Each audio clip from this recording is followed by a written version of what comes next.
I've been reading r/NoSleep for years. Here are the best of the best, according to me. Ripter Syndrome. Like all stories, I suppose I should start at the beginning.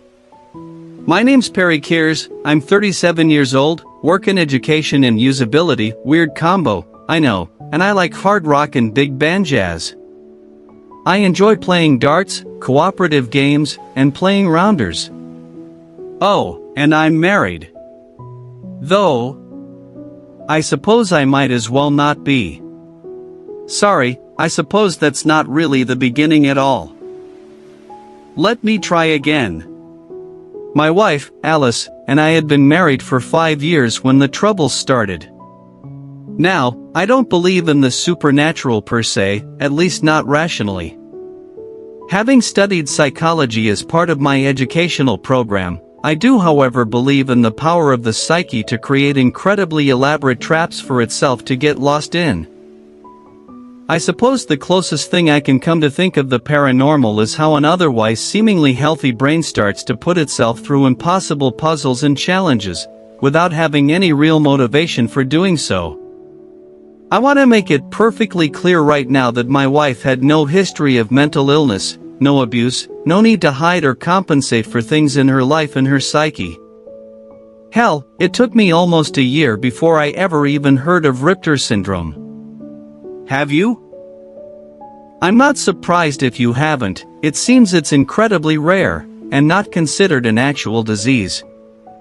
The similarities between cases are too much like one another for it to be a coincidence, however. But once again, I suppose I'm not really starting from the beginning.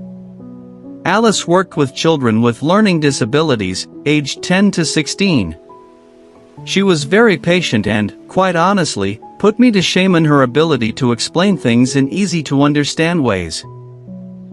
She was, in my belief, also gorgeous, funny, intelligent, curious and all in all a very good person. I think I remember the first instance of the Ripter Syndrome rearing its ugly head. We'd been cuddling a bit on the couch on a Friday evening after dinner, watching some easy-to-digest movie or another. She got up, telling me she was going to send a couple of work emails before bed, kissed me, and walked upstairs. To my surprise, it took less than 5 minutes for her to come down again and sidle up against me.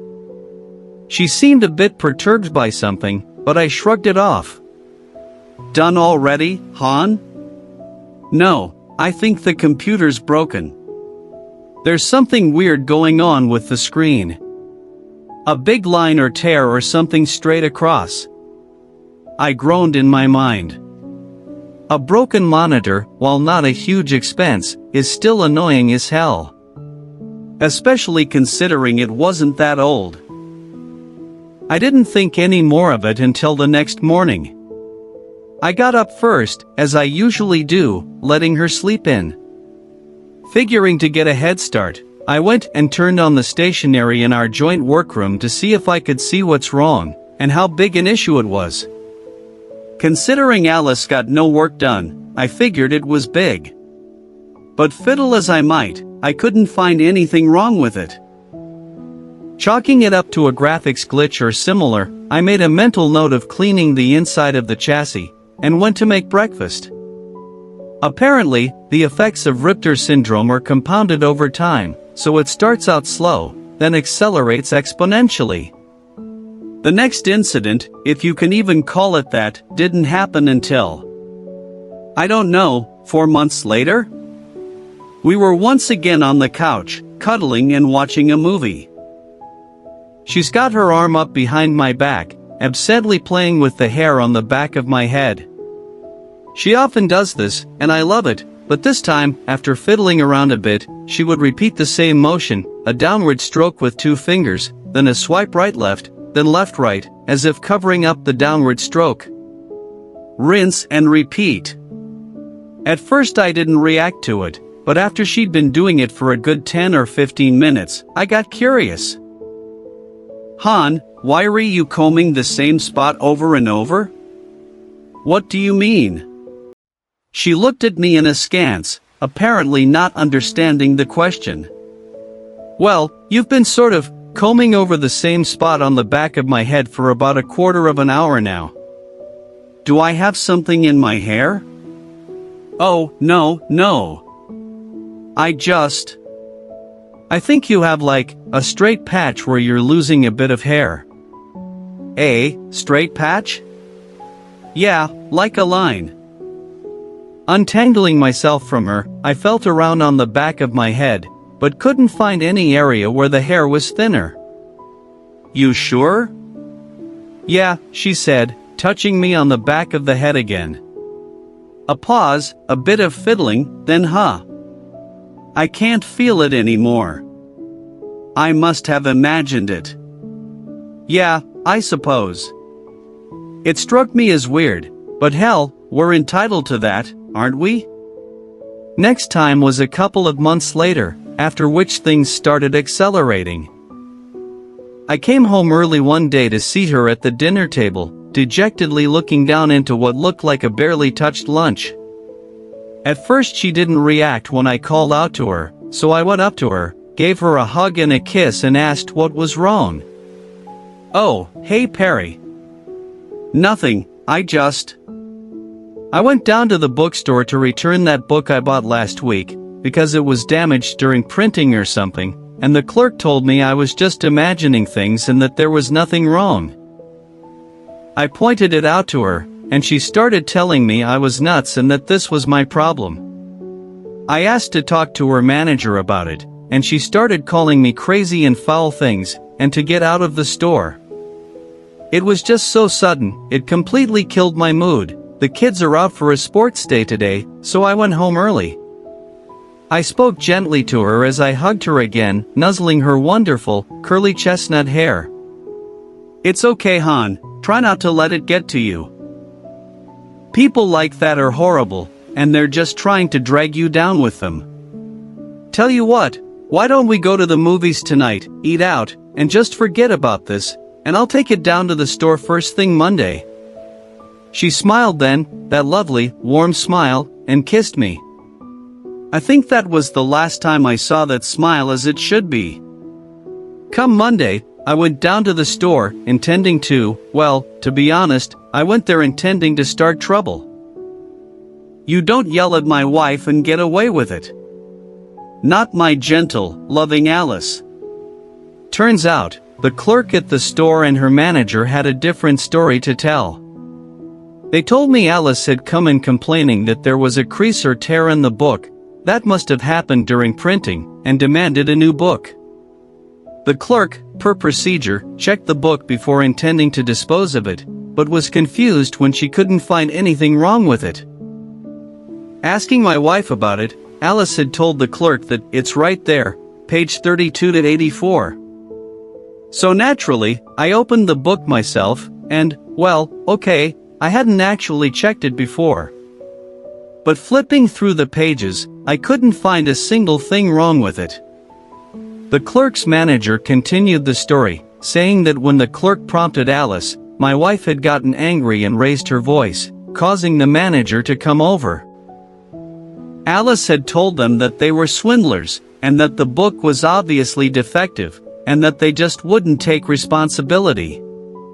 The argument had devolved from there, Alice insisting that the pages were somehow torn or marked, and them denying it. Eventually, the manager had lost it and told Alice she was crazy, and to leave the store. She seemed remorseful about it, and I wasn't too happy with it, but seeing as how there wasn't anything wrong with the book, I asked them if they would replace it for me, just to settle my wife's mind and mine, and the manager agreed. I think she just wanted to put it behind her. So did I. As it turns out, that was a futile hope. After this, I forget in which order things happened. All I can say is, things started getting worse. She threw away a store-bought salad when we were out walking, because someone had obviously dug around in it, looking for something in the middle. I came home one day to half the lawn being mowed so deep there was almost no grass left. Alice said there was a furrow in the grass that looked horrible, so she cut until the grass was of equal length, so it wouldn't look weird. I got an ominous feeling after that, compounded by several other small, but significant events. Always with the tears, furrows, lines, and rips. About 2 years after the first event, things started getting really bad. I came home to the house smelling of smoke, and went upstairs to find Alice having ironed a shirt so hard she'd burned her way through it and into the ironing board beneath. She didn't seem to realize the damage she was doing, and insisted she was just trying to iron out a stubborn crease. Later that same week, the police brought her home. The story they told me was that she'd been chucking books at the manager down at the bookstore, claiming they were all faulty and torn. The manager, recognizing my wife, had told the police she wouldn't press charges if I agreed to get her some help. What else could I do? But she resisted efforts to get better, claiming she was fine, that it was somehow just a big conspiracy against her, trying to cover up the imperfections and mistakes all over the world, people ruining things, like our lawn, to try and get to her. About a week after the book incident, I came to her having wrecked her laptop, our stationary computer, and the SmartPad, claiming they had pixelated grooves in them. Another week with lots of small events, all with the same fixation, and I come home to the police ringing on the door again, this time, without my wife. Turns out she'd tried ironing out a crease in the suit jacket belonging to a father of one of her students, while he was wearing it with a baseball bat. Apparently he hadn't gotten badly hurt, just some bruises, but she'd been taken into an emergency psych ward, raving about people's blindness to the tears and grooves everywhere. When I got there, they wouldn't let me see her, saying she was violent. I stayed outside all night, but come morning I forced myself to go home and get some rest. I don't think I slept for more than 2 or 3 hours, but when I woke up and called, they transferred her to a high-security psych ward for psychotic and violent behavior. I drove there and they let me see her, for a short while. At first, she was calm, expressing concern for the state of my clothes and hair, and saying I should get some sleep. She quickly got herself worked up talking about everyday things, however, and soon she was screaming at me, accusing me of abandoning her and refusing to see what she sees, that I was just a cog in the great conspiracy against her and those like her. In the end, they had to sedate her and drag her away. That was the last time I saw her. She wouldn't let me see her anymore after that. But the last thing she said got me thinking, others like her. So I started doing research on the symptoms, and after about a week, I came across something called the Ripter Syndrome. Apparently, people suffering from Ripter are somehow trapped in a mind maze wherein they start seeing flaws in things. It's not really flaws, per se, as some people see everything as broken or imperfect. People suffering from the Ripter Syndrome keep seeing jagged or straight tears, often beginning in books, texts or artwork with repeating patterns. As if, hidden in the information of letters, there's a rip in what should be, and what is. I can't exactly explain it, since I'd never suffered from it myself, but that's supposedly what it is. Ripter gets progressively worse, until the people suffering from it start seeing these things everywhere. Always in something though, it's not just overlaid over their entire environment. They fixate on small things, a supposed crease, a tear, a furrow, a groove, a shallow indentation. Always in the form of an uneven-edged tear or line. Supposedly, it often happens to people with no history or predilection for mental health issues. And as I said before, it apparently starts small, then gets progressively worse over time, until they become violent and paranoid. Apparently, from what little I've been able to gather, there's been no cases of people getting better. They've had to be hospitalized for the rest of their lives. I haven't seen my wife since then, more than 2 years ago now. I never divorced her, and I haven't dated since.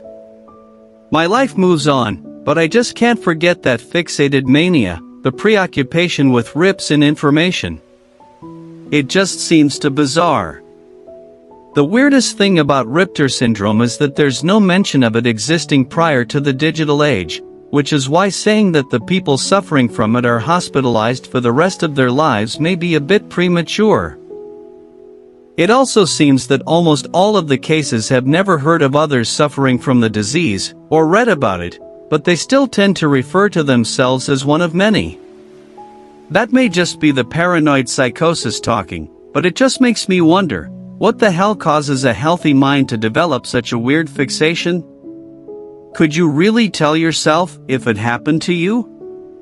I guess this isn't really very paranormal, or supernatural in any way. I just wanted to share my story about how a loving, caring woman turned into a paranoid psychotic, for seemingly no reason.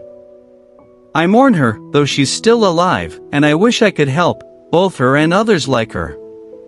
But the mind is a devious thing, inventing ideas and seeing patterns where there are none. I wonder what a rip in text, not a page, text, would even look like.